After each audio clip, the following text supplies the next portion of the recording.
अस्सलाम वालेकुम क्लास, मेरी आवाज़ आ रही है आप सबको? वालेकुम सलाम मैम। जी yes ma'am. Ma'am. Yes ma'am आ रही है। अच्छा, हाँ जी, क्या हाल है आप लोगों का? ठीक है अल्हम्दुलिल्लाह। मैम ठीक है, आप कैसी हैं? अल्लाह का शुक्र है। अच्छा, कुछ पढ़ा था लास्ट लेक्चर का? याद है कुछ क्या पढ़ा था उसमें? यस मैम, इंजेक्शन टेक्निक वगैरह। इंजेक्शन टेक्निक्स पढ़ी थी क्या? वो सब ठीक है ना, कोई इशू तो नहीं? हाँ नहीं, सही है, थैंक यू। हम ना जरा ऊपर जा रहे हैं, अपनी क्लासेस देखनी है तो इसलिए हम ऊपर जा रहे हैं। अच्छा ठीक है। अच्छा, हाँ जी, इंजेक्शन टेक्निक्स पढ़ी थी। इंजेक्शन टेक्निक्स में क्या देखा था हम लोगों ने? पहले वेनिपंक्चर देखा था, समझ आई थी उसकी कि क्या होता है वेनिपंक्चर, किस तरह से होता है, वेस्कुलर एक्सेस आप कैसे अचीव करते हो? क्लियर हुआ था सबको?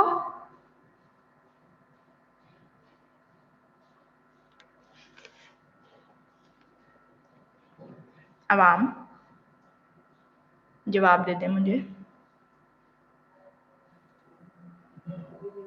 मैम लेक्चर नहीं पढ़ा ये वाला। क्या हुआ था? सॉरी, आवाज नहीं मुझे पहुंची सही तरह। मैम ये वाला लेक्चर नहीं पढ़ा, लेक्चर लिया था बस।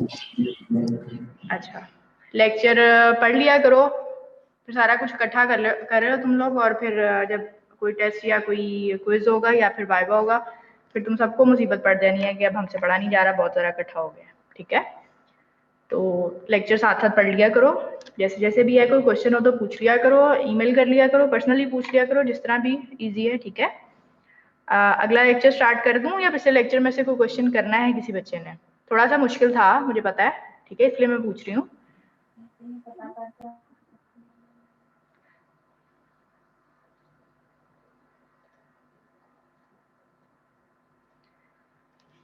स्क्रीन शेयर हो रही है मेरी सबके साथ? Yes ma'am. Yes ma'am. जी मैम। अच्छा, जो हमारा आज का लेक्चर है वो है एडवर्स इफेक्ट के ऊपर। ठीक है, कंट्रास्ट एजेंट्स के। हम लोगों ने कोई ऑलमोस्ट 2 लेक्चर्स पहले कंट्रास्ट एजेंट्स पढ़े थे, ऐसा ही है? उसमें से याद है कंट्रास्ट एजेंट्स कौन कौन से थे और वो क्या काम कर रहे थे? जी मैम। बताओ मुझे, हम कौन से contrast agent most commonly use करते हैं? हाई ऑस्मोलर करते हैं या लो ऑस्मोलर करते हैं? मैम वो डिपेंड करता है कि पेशेंट किस तरह का मेडिकल लगवाना चाहते हैं। सॉरी, मुझे समझ नहीं आई क्या बोला है। असल में स्पीकर्स को इतना खास नहीं है, मुझे आवाज़ मतलब आती नहीं है सही तरह से क्लियर ना, या तो पता नहीं आप लोग बोलते हैं इसमें, शायद ये पता नहीं क्या सीन है। तो चलो खैर, अच्छा, थोड़ा सा रिवाइज कर लेते हैं। हम लोगों ने कंट्रास्ट एजेंट्स के बारे में पढ़ा था। ठीक है, सबसे पहले हमने रीज़न देखा था कि हम कंट्रास्ट मीडिया यूज़ क्यों कर रहे हैं। मुझे कोई बच्चा बता दे कि हम क्यों यूज़ करते हैं कंट्रास्ट मीडिया, हमें क्या मुसीबत पड़ी है कि हम कंट्रास्ट एक अलग से चीज़ किसी पेशेंट को लगाएं और फिर देखें हर चीज़, क्या वजह मैम होती है? वेन्स वगैरह विजिबल करने के लिए, लाइक कोई अगर क्लॉटिंग वगैरह देखने के लिए। मैम हाइपरवेस्कुलरिटी के लिए भी हम यूज करते हैं। वेस्कुलरिटी देखने के लिए चेक करते हैं। ठीक है, अगर हमारे पास कोई ट्यूमर वगैरह है तो उसकी वेस्कुलरिटी देखने के लिए यूज़ करते हैं। इसके अलावा हम पेटेंसी चेक करते हैं बेसिकली कि हर ऑर्गन में जिसको हम देख रहे हैं उसको आपका जो ब्लड सप्लाई है वो सही तरह जा रही है। ठीक है, इसके अलावा जो हमारा मेन मकसद होता है बेसिकली कि हमने इन्हेंसमेंट का डिफरेंस क्रिएट करना होता है। ठीक है, कंट्रास्ट का डिफरेंस क्रिएट करना होता है, फिर हम उसको इन्हेंस करके देखते हैं कुछ एरियाज को। ठीक है, और बाकी एरियाज को हम नॉर्मली देखते हैं। जो एरियाज हम इन्हेंस करते हैं वो यूजुअली यानी हमारी ब्लड वेसल्स ही होती हैं। ठीक है, उसके बाद वो आहिस्ता आहिस्ता फिर आपका जो है वो ऑर्गन्स में परफ्यूज कर जाता है। हम लोगों ने लास्ट लेक्चर में शायद हम लोगों ने पढ़ा था कंट्रास्ट, नहीं लास्ट लेक्चर में पढ़ा था कंट्रास्ट की जो इन्हेंसमेंट की फेजेस होती हैं। ठीक है, याद है फेजेस सबको? बोलस होती है, इक्विलिब्रियम होती है, नॉन इक्विलिब्रियम होती है। Yes ma'am. ठीक है, उनको पढ़ लेना, वो इम्पोर्टेंट है काफी। अगर आप लोग जाओगे क्लिनिकल सेटिंग्स में तो वहां पर भी आप लोगों से पूछे जाएंगे उससे रिलेटेड क्वेश्चन के, बताओ आर्टीरियल फेस कौन सी है, वीनस फेस कौन सी है। ठीक है, तो उनको एक दफा गो थ्रू कर लेना। उसके अलावा मैं भी तुम लोगों से वैसे सुनूंगी किसी दिन सारा कुछ। अच्छा, कंट्रास्ट एजेंट्स के बारे में हमने पढ़ा। सबसे पहले हम यूज क्यों करते हैं वो हमने देख लिया। फिर हम देखते हैं कि हमारे पास एक पॉजिटिव कंट्रास्ट होता है, फिर हमारे पास एक नेगेटिव कंट्रास्ट होता है। नेगेटिव कंट्रास्ट क्या काम करता था? व्हाइट नजर आता था इमेज में या ब्लैक नजर आता था? मैम ब्लैक नजर आता था, ग्रे ब्लैक। ब्लैक नजर आता था। और जो पॉजिटिव कंट्रास्ट है वो क्या करता था, वो कैसे नजर आता था? मैम ब्राइट नजर आता था। वो ब्राइट नजर आता था। ठीक है, फिर हमने कंट्रास्ट मीडिया के एडमिनिस्ट्रेशन के कुछ रूट्स देखे थे। ठीक है, कि हम कैसे कैसे कंट्रास्ट मीडिया दे सकते हैं। उसमें हमारे पास कौन कौन से रूट्स थे? ओरल दे सकते थे कि नहीं? Yes ma'am. नो में नहीं दे सकते थे। क्यों नहीं दे सकते थे ओरल? हमने बेरियम सल्फेट का नहीं पढ़ा था, वो ओरल ही नहीं देते थे कंट्रास्ट। बेरियम सल्फेट था, उसकी सस्पेंशन हम ओरली देते थे। ठीक है, और हम जनरली कंट्रास्ट की बात करें, अभी हम सिर्फ स्पेसिफिकली सीटी के कंट्रास्ट की बात नहीं करें, जनरली कंट्रास्ट मीडिया यानी जो भी होता है उसके बारे में बात करें। ठीक है, अच्छा उसके बाद आईवी हम दे रहे थे कंट्रास्ट कि नहीं देते? IV yes ma'am. देते हैं देते हैं। ठीक है, अच्छा फिर हमने देखा था कि हमारे पास आयोडीनेटेड कंट्रास्ट होता है और नॉन आयोडीनेटेड कंट्रास्ट होता है। आयोडीनेटेड का तो मेरा ख्याल है हम सबको पता है कि आयोडीनेटेड जो होता है वो हमारे पास आयोडीन कंटेनिंग होता है। ठीक है, आयोडीन का एटॉमिक नंबर ज्यादा होता है, एटॉमिक नंबर ज्यादा होता है, इसलिए वो हमें एक्सरेज पे या सीटी पे हमें वो ब्राइट नजर आता है। ठीक है, नॉन आयोडीनेटेड कंट्रास्ट की एग्जाम्पल क्या थी? Ma'am barium sulphate. Barium sulphate थी। ठीक है, फिर हमने कुछ ऑस्मोलैलिटी के बारे में पढ़ा था कि लो ऑस्मोलर होते हैं, हाई ऑस्मोलर होते हैं। तो क्या ख्याल है हमारी मतलब बॉडी के लिए जो है वो लो ऑस्मोलर ज्यादा बेहतर था या हाई वाला? लो लो लो मैम। लो अच्छा, और इन दोनों की जो क्या कहते हैं ऑस्मोलैलिटी है वो ब्लड से ज्यादा होती थी या कम होती थी दोनों की? मैम हाई की तो ब्लड से ज्यादा होगी, लो की ब्लड से कम होगी। लो की ब्लड से कम होती है। मैम दोनों की ज्यादा होती है ब्लड से। दोनों की ब्लड से ज्यादा होती है। जो हाई ऑस्मोलर है की बहुत ज्यादा होती है, लो की जरा थोड़ी सी ज्यादा ज्यादा होती है। ठीक है, वो आपके पास 7 to 8 टाइम्स ऑलमोस्ट जो है वो ज्यादा होती है। लेकिन जो हमारे पास लो ऑस्मोलर है उसकी जो ऑस्मोलैलिटी है वो ब्लड से तकरीबन 2 to 3 टाइम्स ज्यादा होती है। ठीक है, दोनों की ज्यादा होती है, कम नहीं होती दोनों की, मतलब किसी एक की भी। ठीक है, याद रखना इन बातों को। अच्छा, आज हमने पढ़ना है इनके adverse reaction. Adverse reaction basically आपके कंट्रास्ट रिएक्शंस हैं। ठीक है, कंट्रास्ट के साइड इफेक्ट्स हैं किस तरह से होते हैं। अच्छा जी, अब हम क्या करते हैं, जो कंट्रास्ट मीडिया है, जो इंजेक्टेबल कंट्रास्ट मीडिया यानी जो हम आईवी के थ्रू दे रहे हैं, उस कंट्रास्ट मीडिया के जो एडवर्स इफेक्ट हैं उनको हमने दो कैटेगरीज में डिवाइड किया हुआ है। ठीक है, एक हमारे पास इडियोसिंक्रेटिक है, दूसरे हमारे पास कीमोटॉक्सिक है। इडियोसिंक्रेटिक वर्ड का मतलब पता है क्या होता है, क्या चीज होती है इडियोसिंक्रेटिक? हम पढ़ते हैं मेडिसिन में इडियोपैथिक पढ़ते हैं, इडियोपैथिक का मतलब क्या होता है पता है? अननाउन। हाँ, उसका ये नहीं, हमारे पास पैथोलॉजी जो होती है उसका कॉज हमारे पास अननोन होता है। यहाँ पे जो इडियोसिंक्रेटिक रिएक्शन है वो भी हमारे पास ऐसी रिएक्शन है कि हमारे पास इनका कोई सेट मैकेनिज्म नहीं है, हमारे पास इनका कोई नोन मैकेनिज्म नहीं है कि ये किस तरह से हो रहे हैं। ठीक है, ये हमारे पास दो रिएक्शन आते हैं। कीमोटॉक्सिक क्या होते हैं, हम जब इनको पढ़ते हैं तब उस टाइम हम इनको देखेंगे क्या होते हैं। ठीक है, इडियोसिंक्रेटिक की पहले बात करते हैं। इडियोसिंक्रेटिक रिएक्शन बेसिकली क्या होते हैं कि जो आपका कंट्रास्ट मीडिया देने के तकरीबन 1 घंटे के अंदर अंदर होते हैं। ठीक है, उस तरह के रिएक्शन पेशेंट को आपके कंट्रास्ट मीडिया इंजेक्ट करने के तकरीबन 1 घंटे के अंदर अंदर होते हैं। ठीक है, दूसरे नंबर पे इनकी इंपॉर्टेंट बात क्या है कि ये डोज रिलेटेड नहीं होते। ठीक है, ये इस चीज पर डिपेंड नहीं कर रहा कि पेशेंट को आप 10 ml कंट्रास्ट दे रहे हो या पेशेंट को आप 200 ml कंट्रास्ट दे रहे हो। ठीक है, ये उसके ऊपर डिपेंड नहीं करे, पेशेंट को रिएक्शन होना है तो वो छोटी से छोटी डोज से भी हो जाना है। ठीक है, दूसरी बात यह है कि जो इनके सिम्टम्स हैं हमारे पास, जो इडियोसिंक्रेटिक रिएक्शंस हैं, इनके सिम्टम्स हमारे पास जो है वो रिजेंबल करते हैं एलर्जिक रिएक्शंस के साथ। ठीक है, एलर्जिक रिएक्शन यानी कि एलर्जी में क्या क्या हो सकता है, एलर्जी किस तरह की होती है?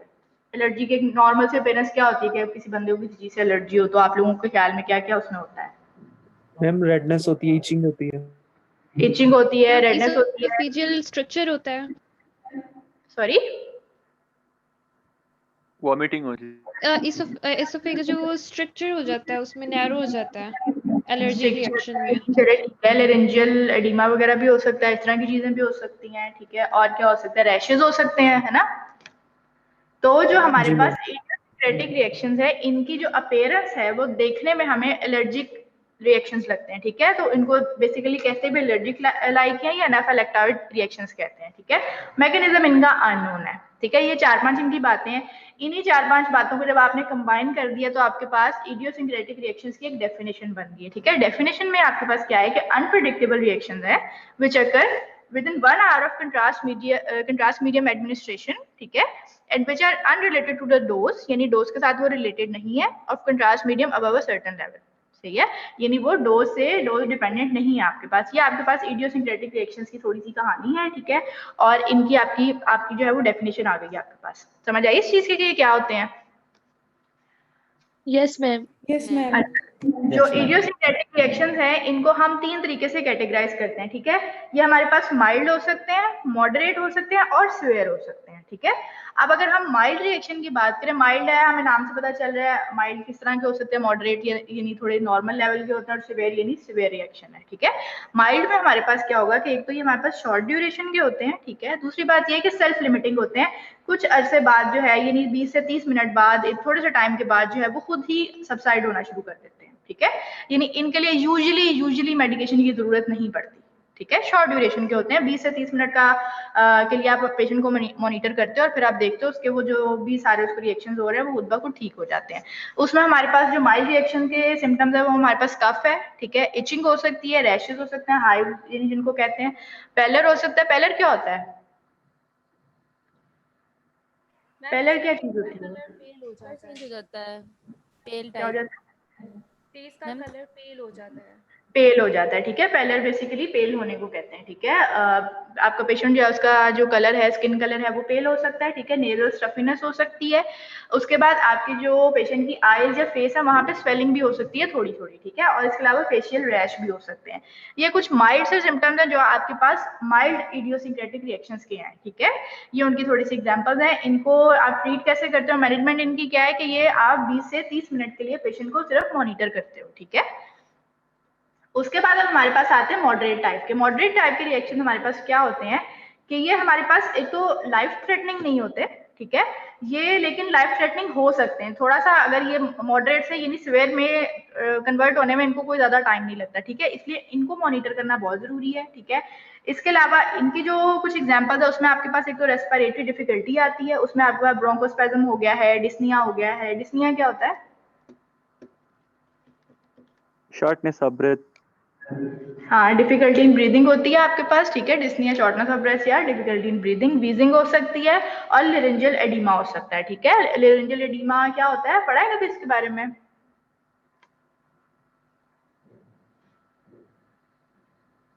अगर नहीं पढ़ा तो इसको चलो मैं इसको बताती हूँ। इसको मैं आपको बल्कि इमेज दिखाऊंगी एंड पे ना, मुझे याद करवा देना। इसकी इमेज दिखाऊंगी, इमेज से क्लियर होगा कि लेरिंजियल एडिमा किस तरह का होता है। उसमें भी यही होता है कि आपका जो एयरवे है बेसिकली वहां पर भी एडिमा हो जाता है और सांस लेने वगैरह में भी मुश्किल आती है, पेशेंट को बोलने में भी डिफिकल्टी होती है, ठीक है। अच्छा, उसके बाद अब आपके पास जो अगली चीज आती है वो है पल्स चेंज, ठीक है। पल्स जो है वो अगर हाइपरटेंशन है, हाइपोटेंशन है, उसके हिसाब से आपकी जो पल्स है वो रैपिडली चेंज हो रही है, ठीक है। ये आपके पास मॉडरेट जो रिएक्शंस हैं आपके इडियोसिंक्रेटिक रिएक्शंस, उनकी थोड़ी सी एग्जांपल्स हैं। अब इनको आपने ट्रीट कैसे करना है? ट्रीटमेंट में आपने, अगर आपके पास जो है वो हाइव्स हैं पेशेंट को, यानी माइल्ड से ही बात शुरू होती है ना, अगर आपके पास पेशेंट को हाइव्स हो रहे हैं यानी उसको रैशेस वगैरह हो रहे हैं तो आप उसको बेनाड्रिल दोगे। डाइफेनहाइड्रामीन है, डाइफेनहाइड्रामीन अगर फार्मा आप लोगों ने पढ़ी है तो डाइफेनहाइड्रामीन जो है ये एंटीएलर्जिक होती है, ठीक है। उसके बाद अगर पेशेंट को हाइपोटेंशन का मसला है तो आप पेशेंट की लेग एलिवेशन करवाओगे। अगर आपके पास ब्रोंकोस्पैज्म का पेशेंट है तो आप बीटा एगोनिस्ट दोगे। बीटा एगोनिस्ट बेसिकली क्या करते हैं, फार्मा पढ़ी है ना आप लोगों ने? मैम डायलेट करते हैं वेसल्स को। हाँ, ब्रोंकोस्पैज्म हो गया तो डायलेशन के लिए आप उसको बीटा एगोनिस्ट देते हो, ठीक है। उसके बाद लेरिंजियल एडिमा हो गया तो उसके लिए आप एपिनेफ्रिन देते हो। एपिनेफ्रिन के बारे में पता है कि हम कब कब देते हैं और क्यों देते हैं, उसका क्या काम है?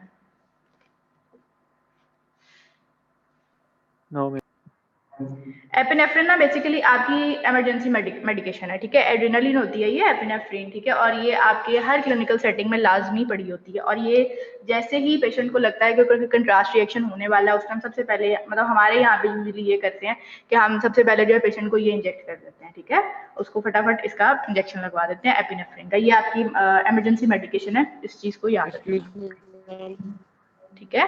अब हमारे पास आते हैं severe reaction. Severe reaction basically क्या होते हैं कि ये लाइफ थ्रेटनिंग हो सकते हैं, सही है।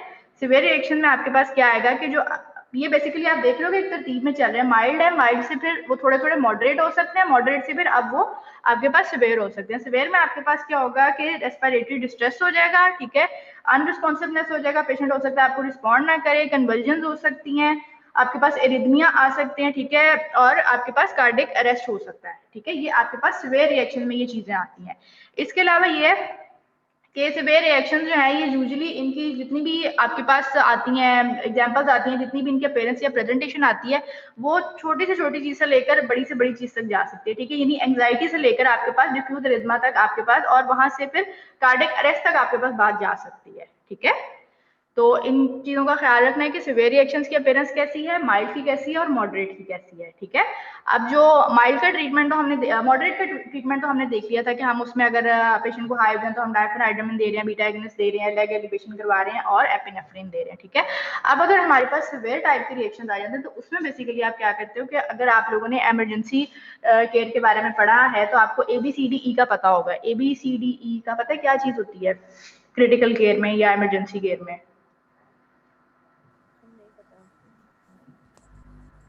नहीं सुना कभी इसके बारे में? No ma'am.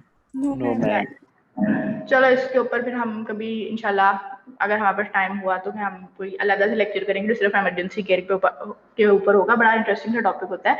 अच्छा, इमरजेंसी केयर के ना बेसिकली ABCDE जो है ना, ये हम 5 क्या कहते हैं एब्रिविएशन है बेसिकली। ये A से आप डिनोट करते हो एयरवे को, B से करते हो ब्रीदिंग को, ठीक है, C से सर्कुलेशन, D से डिसेबिलिटी और E से एक्सपोजर। ये बेसिकली आपके पास क्या है कि जब भी आपके पास कोई भी इमरजेंसी सिचुएशन होती है, पेशेंट है आपके पास या इवन पेशेंट के अलावा भी, यानी अगर सड़क पे चलते हुए या कुछ भी अगर आपके पास कोई ऐसी एक्सीडेंट वगैरह का केस है, कोई अगर आपके पास कोई इमरजेंसी सिचुएशन होती है तो उसमें इन 5 चीजों को फॉलो करके जो है आप वो इमरजेंसी केयर प्रोवाइड करते हो, ठीक है। एयरवे का मतलब ये है कि आपने सबसे पहले कोशिश करनी है कि जो पेशेंट का एयरवे है, यानी पेशेंट का जो सांस लेने का जो सारा प्रोसेस हो रहा है वो प्रॉपर तरीके से हो, ठीक है। यानी अगर उसको सांस लेने में मुश्किल आ रही है, आप उसका चिन एलिवेट करोगे थोड़ी सी, उसको सांस लेने में हेल्प थोड़ी सी उसकी करवाओगे, ठीक है। एयरवे आपने सिक्योर करना होता है। दूसरे नंबर पे आपने उसकी ब्रीदिंग को सिक्योर करना होता है, ठीक है। फिर सर्कुलेशन को देखना होता है कि कहीं से ब्लीडिंग वगैरह तो नहीं हो रही, ब्लीडिंग हो रही है तो उसको आपने स्टॉप करना होता है, ठीक है। फिर डिसेबिलिटी है, उसके बाद आपके पास एक्सपोजर है। एक्सपोजर का मतलब ये है कि यानी पेशेंट की जो स्किन है, यानी आपने उसको एक्सपोज करना है, टेम्परेचर को डाउन करने की कोशिश करनी है, ठीक है। यानी अगर पेशेंट ने टाइट क्लोथिंग वगैरह की हुई है, थोड़े से तंग कपड़े पहने हुए, स्वेटर्स वगैरह पहने हुए, तो आप उनको उतारते हो, ठीक है। ये अब ये इमेज देखो, इसमें बेसिकली क्या है, एयरवे है। एयरवे को आप नजर आ रही सबको, इमेज क्लियर है मेरा ख्याल है शायद। एयरवे में बेसिकली आप क्या कर रहे हो, एयरवे में आप पेशेंट के जो सांस लेने का सारा प्रोसेस है उसके लिए उसको हेल्प कर रहे हो। आप उसके हेड को टिल्ट कर सकते हो, आप उसकी चिन को लिफ्ट करते हो, ठीक है। ब्रीदिंग में आप क्या कर रहे हो कि ब्रीदिंग आप उसकी ब्रीदिंग के 3 तरीके होते हैं, लुक, लिसन एंड फील, ठीक है। कि ब्रीदिंग को आप एक तो पेशेंट की अपीयरेंस देख के देखते हो कि पेशेंट सांस सही तरीके से ले रहा है, उखड़ के सांस तो नहीं आ रहा है। लिसन, ठीक है, आप उसको सुनते हो सांस को, आवाज ठीक है, वीजिंग साउंड तो नहीं है, इस तरह का मसला तो नहीं है। और फील करते हो कि पेशेंट की साउंड जो ब्रीदिंग है वो बिल्कुल नॉर्मल है कि नहीं है, ठीक है। ब्रीदिंग का चेक करने का तरीका फिर सर्कुलेशन का होता है। आप हार्ट रेट चेक करते हो, ठीक है। कैपिलरी रिफिल टाइम चेक करते हो, कैसे करते हो कि आप उसकी जो बिल्कुल फिंगर्स होती हैं उनको आगे से बिल्कुल प्रेस करके देखते हो और फिर छोड़ते हो। जब आप जिस टाइम छोड़ते हो उस टाइम आपको पता चलता है कि जो कैपिलरी रिफिल टाइम है वो कितना बेहतर है और कितना खराब है, ठीक है, आपको उससे वो पता चलता है। फिर आप डिसेबिलिटी में आप यानी पेशेंट की सारी रिस्पॉन्सिवनेस चेक करते हो कि वो आपको रिस्पॉन्ड कर रहा है। पेन रिस्पॉन्स चेक करते हो, आप उसको ये देखते हो, वॉइस रिस्पॉन्स चेक करते हो, आप उसको आवाज दे के देखते हो, अगर वो आंखें खोल के देख रहा है, बात कर रहा है, अगर वो पेन को रिस्पॉन्ड कर रहा है, ठीक है। ये चीज आप डिसेबिलिटी में उसकी देखते हो। और तीसरे नंबर 5वें नंबर पे आपके पास एक्सपोजर आता है। एक्सपोजर का मतलब ये नहीं, मैंने आप लोगों को बताया कि जब पेशेंट ने टाइट क्लोथिंग वगैरह की हुई है तो आप उनको रिमूव करते हो, ठीक है। तो ये आपके पास जो है ये इमरजेंसी केयर ABCDE होते हैं, ठीक है। कि आपके पास अगर कोई भी इमरजेंसी सिचुएशन है, जैसे मतलब घर में आग लग जाती है, तो कोई ऐसा सीन होता है, कोई पेशेंट है यानी कोई बेहोश हो जाता है, कुछ होता है, तो उसके लिए आप सबसे पहले जो है वो ये वाला इमरजेंसी केयर प्रोवाइड करते हो, ठीक है। उसके बाद फिर आप क्या करते हो कि यानी आप इस काबिल होते हो कि फिर आप यानी अगला कोई इमरजेंसी यानी प्रोवाइडर, सर्विस प्रोवाइडर आ रहा है तो आप उसको सारी मतलब ये चीजें बताने में आप उसकी हेल्प कर सकते हो कि ये इस तरह है, तो आप इसको जो है वो उस तरीके से ट्रीट करें, ठीक है। ये ABCDE होती है। इसका बड़ा लंबा चौड़ा प्रॉपर एक लेक्चर होता है, अगर इंशाल्लाह हमारे पास टाइम हो तो हम जरूर करेंगे। अपने माइक म्यूट कर लें आप लोग, काफी शोर आ रहा है मुझे। अच्छा जी, ये अब आपके पास सिवियर रिएक्शन है कि सिवियर रिएक्शन अगर आपके पास होते हैं तो आपने उनको किस तरह से मैनेज करना है, ठीक है। पहले आपने ABCDE को फॉलो करना है, उसके बाद आपने इमरजेंसी केयर वालों को बुलाना है। अगर आपको हेल्प की जरूरत है तो वो आके आपके पास हेल्प करेंगे, ठीक है। यानी हॉस्पिटल्स वगैरह में इमरजेंसी डिपार्टमेंट यानी हमेशा इसके लिए अवेलेबल होता है, सही है। अच्छा जी, उसके बाद अब हमारे पास चीज आती है कि जो हमारे इडियोसिंक्रेटिक रिएक्शन है उनके रिस्क फैक्टर्स क्या है, यानी कौन कौन से पेशेंट हैं इस तरह के जो आपके पास उनको इडियोसिंक्रेटिक रिएक्शंस हो सकते हैं, ठीक है। उसमें हमारे पास 3 चीजें आती हैं। सबसे पहली चीज है कि प्रीवियस कंट्रास्ट मीडिया रिएक्शन, ठीक है, कि यानी पेशेंट को अगर ऑलरेडी उसने कभी जिंदगी में पहले कंट्रास्ट मीडिया वाला करवाया था, CT स्कैन करवाया था, तो हो सकता है कि उसको दोबारा रिएक्शन हो सके उस चीज का, ठीक है। दूसरे नंबर पे आपके पास चीज आती है एस्थमा। एस्थमा बेसिकली ये है कि जिस पेशेंट को ऑलरेडी एयरवे का मसला है, उसको ब्रीदिंग का इशू है, तो अगर उसके अंदर ये चांसेस हैं कि उसको कंट्रास्ट मीडिया रिएक्शन जो है, ये इडियोसिंक्रेटिक रिएक्शन है, उनके होने के चांसेस बहुत ज्यादा बढ़ जाते हैं, ठीक है। दूसरे नंबर पे आपके पास चीज आती है कि जी ये प्रीवियस कंट्रास्ट का क्या होता है कि प्रीवियस अगर उसको हो दोबारा किया हो कभी दोबारा भी हो जाता है? हाँ, प्रीवियस कंट्रास्ट मीडिया रिएक्शन का मतलब ये है कि अगर पेशेंट को ऑलरेडी कंट्रास्ट मीडिया रिएक्शन यानी कि उसने पहले कभी जिंदगी में करवाया था अपना CT स्कैन, ठीक है, वो उसको एक दफा कंट्रास्ट मीडिया रिएक्शन हो गया, ठीक है, तो उसमें ये चांसेस बढ़ जाते हैं कि जब वो दोबारा करवाएगा तो उसको और सिवियर तरीके से जो है वो रिएक्शन हो सकता है, ठीक है। प्रीवियस कंट्रास्ट मीडिया रिएक्शन का मतलब ये है, यानी अगर आप लोगों ने शायद देखा भी हो कि पेशेंट आप लोगों के पास आता है तो आप उनसे चीज लाजमी पूछते हो कि पहले कभी आपको कंट्रास्ट से एलर्जी तो नहीं रही, ठीक है, तो पेशेंट आपको हाँ या ना में जवाब देता है कि नहीं मैंने कभी नहीं करवाया, या इस तरह। अगर पेशेंट कहता है कि हाँ हुई थी एलर्जी, ठीक है, तो आप उसको और तरीके से वैल्यूएट करते हो, ठीक है। आप उसको पहले तो अवॉइड ही करते हो कि आप उसको कंट्रास्ट वाला ना ही करो तो बेहतर है। आप उसको यानी किसी और तरीके से, अगर MRI के थ्रू मैनेज हो सकता है तो आप उसका MRI की तरफ उसको ले जाओ, ठीक है। यानी अगर उसको ऑलरेडी उसने कभी जिंदगी में करवाया था और उसको कोई रिएक्शन हुआ है उससे, ठीक है। प्रीवियस कंट्रास्ट मीडिया रिएक्शन का मतलब ये है। एस्थमा का मतलब ये है कि पेशेंट का यानी जो ऑलरेडी उसको सांस का मसला है, उसको ब्रीदिंग का मसला है, एयरवे का मसला है, आप उसको उसके अंदर चांसेस बढ़ जाते हैं कि उसको इडियोसिंक्रेटिक रिएक्शंस हो सकते हैं, ठीक है। फूड और ड्रग एलर्जीज का मतलब ये है कि पेशेंट अगर एलर्जिक है किसी फूड के साथ या किसी ड्रग के साथ, तो उसमें भी चांसेस हैं कि उसको इडियोसिंक्रेटिक रिएक्शंस हो सकते हैं क्योंकि वो ऑलरेडी प्रोन है एलर्जीज का, ठीक है। ये कुछ रिस्क फैक्टर्स हैं कि इन पेशेंट्स के बीच में आपको जो है वो थोड़ा सा केयरफुल रहना पड़ता है। इस तरह के अगर पेशेंट्स होते हैं उनको रिएक्शंस हो सकते हैं।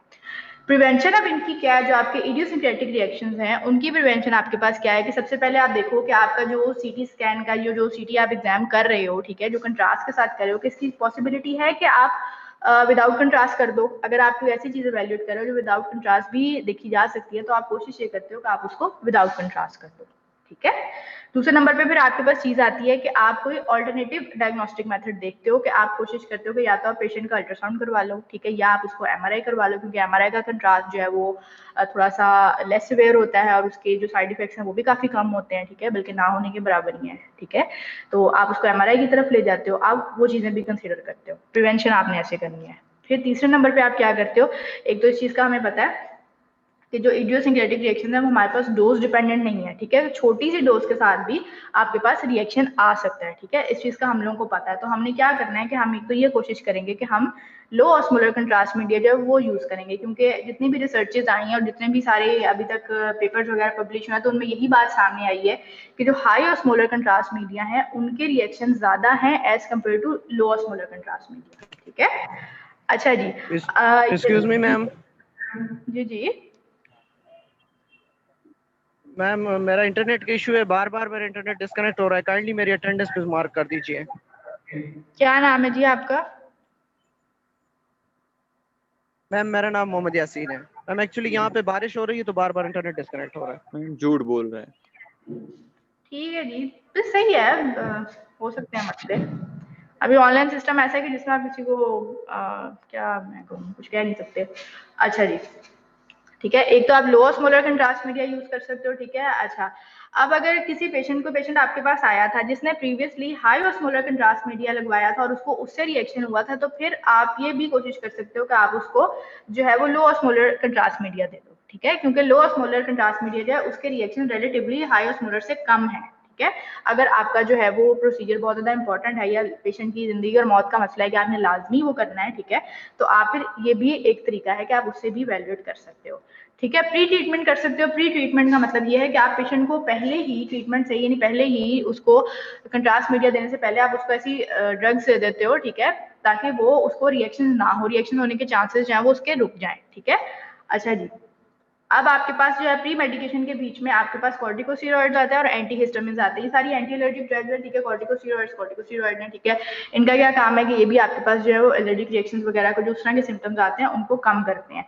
इनके हमारे पास 2 रिजीम्स हैं, हम 2 तरीकों से दे सकते हैं। एक तो ये कि आप प्रेडनिसोन ड्रग होती है, कॉर्टिकोस्टेरॉइड है, उसको आप जो है वो 13 घंटे पहले, 7 घंटे पहले या 1-1 घंटे पहले उसको देना शुरू कर दो पेशेंट को एग्जाम से पहले, ठीक है। यानी पेशेंट के सीटी से पहले आप उनको देना शुरू कर देते हो। दूसरी रिजीम आपके पास क्या आती है कि आप उसको एक तो 12 आवर पहले देते हो, ठीक है, यानी उसकी डोज बढ़ा देते हो, या फिर आप क्या करते हो कि 2 आवर्स पहले एग्जामिनेशन से पहले आप पेशेंट को देते हो, ठीक है। और लो ऑस्मोलर कंट्रास्ट मीडिया आप हर हाल में कोशिश करते हो कि आप वही यूज करो। ये आपके पास प्री मेडिकेशन की कुछ रिजीम्स हैं, इनके डोजेस वगैरह लिखे हुए हैं, ये एक दफा देख लेना, ठीक है। ये इंपॉर्टेंट है, टाइमिंग ज्यादा इंपॉर्टेंट है कि आप कितनी देर पहले जो है वो पेशेंट को दोनों रिजीम्स के साथ अलग-अलग आप पेशेंट को जो है वो ड्रग्स दे सकते हो, यानी प्री ट्रीटमेंट उसका कर सकते हो, प्री मेडिकेशन उसको दे सकते हो, ठीक है। अच्छा जी, ये हमारे पास इडियोसिंक्रेटिक रिएक्शंस जो है वो क्लियर हो गए हैं। इडियोसिंक्रेटिक रिएक्शंस की कहानी मेरा ख्याल है काफी हद तक क्लियर हो गई होगी कि ये क्या होते हैं, ठीक है। डोज डिपेंडेंट नहीं होते और विद इन 1 आवर हो सकते हैं, ठीक है। डेफिनेशन इनकी मैंने आप लोगों को बताई, माइल्ड, मॉडरेट और सिवियर के बारे में बताया है। क्लियर हुआ है क्या चीजें होती हैं? Yes ma'am. जी मैम। उसके बाद आपने इनका ट्रीटमेंट देखा था, ट्रीटमेंट किस तरह से करना है, माइल्ड और मॉडरेट को किस तरह से ट्रीट करना है, और फिर आपके पास जो है वो ABCDE आता है सिवियर रिएक्शंस में, ठीक है। उसके बाद अब आपके पास जो अगली चीज आती है वो ये है रिस्क फैक्टर्स। हमने देखे कौन कौन से पेशेंट जो है वो ज्यादा प्रोन है कि उनको कंट्रास्ट मीडिया रिएक्शंस हो सकते हैं, ठीक है। उसके बाद अब आपके पास जो अगली चीज आती है वो आपके पास ये है कि आप उनको प्रिवेंट कैसे कर सकते हो, ठीक है। प्रिवेंशन के तरीके में आपके पास प्री मेडिकेशन आ रही है, ठीक है। तो ये मेरा ख्याल है क्लियर हो गया होगा कि आपके जो इडियोसिंक्रेटिक रिएक्शंस है वो किस तरह से होते हैं। अब अगली चीज हमारे पास है कीमोटॉक्सिक रिएक्शन। कीमोटॉक्सिक रिएक्शन बेसिकली क्या होते हैं कि ये आपके पास आ रहे होते हैं जो आप कंट्रास्ट मीडिया दे रहे हो उसकी फार्माकोलॉजिकल प्रॉपर्टीज की वजह से, ठीक है। फार्माकोलॉजिकल प्रॉपर्टीज का मतलब क्या हो गया कि आपका जो कंट्रास्ट मीडिया है उसकी कंपोजिशन कैसी है, ठीक है, उसकी ऑस्मोलैलिटी कितनी है, आप कितना वॉल्यूम दे रहे हो, ठीक है। ये वाली सारी चीजें जो आपकी फार्माकोलॉजी में जो चीजें चली जाती हैं, आप लोगों ने फार्मा पढ़ी है, आप लोगों को पता है कि फार्मा के बीच में किस तरह से आप ड्रग्स को वैल्यूएट करते हो, ठीक है, या क्लासिफाई करते हो या डिफरेंशिएट करते हो, उनके मैकेनिज्म की बेस पे भी करते हो, ठीक है। तो उन रीजंस की वजह से आपके पास जो रिएक्शंस आते हैं वो आपके पास कीमोटॉक्सिक रिएक्शन है, ठीक है। और ये आपके पास यानी सारे जो ब्लड सर्कुलेशन रिलेटेड डिसऑर्डर्स भी आते हैं, यानी वो आपके ऑर्गन्स को या वेसल्स को कोई ना कोई डिस्टर्बेंस क्रिएट कर रही हैं, ठीक है, रिएक्शंस, वो भी आपके पास कीमोटॉक्सिक रिएक्शन है, ठीक है। वो सारे इसी कैटेगरी में आते हैं। फर्क पता चला दोनों का कि हमारे पास जो है वो इडियोसिंक्रेटिक रिएक्शंस कौन से हैं और जो कीमोटॉक्सिक रिएक्शन है वो कौन से हैं, ठीक है। अच्छा जी, अब हमारे पास कीमोटॉक्सिक रिएक्शन में सबसे इंपॉर्टेंट चीज है वो है कंट्रास्ट इंड्यूस्ड नेफ्रोपैथी। नेफ्रोपैथी क्या हो सकती है, क्या होती है नेफ्रोपैथी? नेफ्रो का वर्ड किस लिए यूज करते हैं? मैम किडनी के लिए मैम, किडनी के लिए। किडनीज के लिए यूज करते हैं, ठीक है। कंट्रास्ट इंड्यूस्ड नेफ्रोपैथी है तो इसका मतलब ये है कि किडनी फंक्शन जो है आपका वो किसी वजह से मुतासिर हो रहा है कंट्रास्ट की वजह से, ठीक है। कंट्रास्ट इंड्यूस्ड नेफ्रोपैथी है, आपके कंट्रास्ट ने इंड्यूस की है वो वाली नेफ्रोपैथी, ठीक है। अब जो हम देखते हैं ये क्या चीज है। अच्छा जी, एंजियोग्राफी और सीटी के लिए जो भी कंट्रास्ट दिया जाता है आयोडीनेटेड कंट्रास्ट ही होता है, ठीक है। ये इन दोनों की काफी ज्यादा पेपर्स वगैरह हैं और ऐसी रिसर्चेज हैं जो ये बात साबित करती हैं कि जो कंट्रास्ट एजेंट्स जो हैं ये नेफ्रोपैथी कॉज करते हैं, यानी ये किडनी फंक्शंस को इफेक्ट कर सकते हैं, ठीक है।